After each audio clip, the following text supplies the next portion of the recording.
Hi friends, అందరికీ నమస్తే. First time కనుక నా ఛానల్ని చూస్తున్నట్టయితే ప్లీజ్ సబ్స్క్రైబ్ చేసుకోండి. ఇప్పుడైతే బ్లౌజ్ కటింగ్ ఎలా చేయాలో చూపిస్తాను. ముందుగా అయితే మనం ఇక్కడ బ్లౌజ్ పొడవును చూసుకోవాలి. బ్లౌజ్ పొడవు వచ్చేసి 13.5, కింద హాఫ్ ఇంచ్ వదిలిపెట్టుకోవాలి, పైన హాఫ్ ఇంచ్ వదిలిపెట్టుకోవాలి. మొత్తం 14.5 ఇంచులు అనేది పెట్టేసుకోవాలి. అంటే ఖర్చులతో కలిపి 14.5 ఇంచులు పెట్టుకోవాలి. నడుము లూజ్ వచ్చేసి 7.25 ఇంచులు, 1 ఇంచ్ బ్యాక్ డాట్ కోసము, 2 ఇంచులు ఖర్చు కోసము.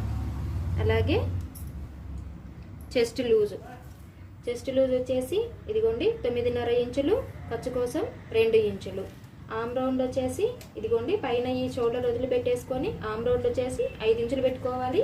ఇక్కడ నెక్ డౌన్ వచ్చేసి 7.5 ఇంచులు అనేది పెట్టుకోవాలి, పైన ఖర్చు వదిలిపెట్టుకొని.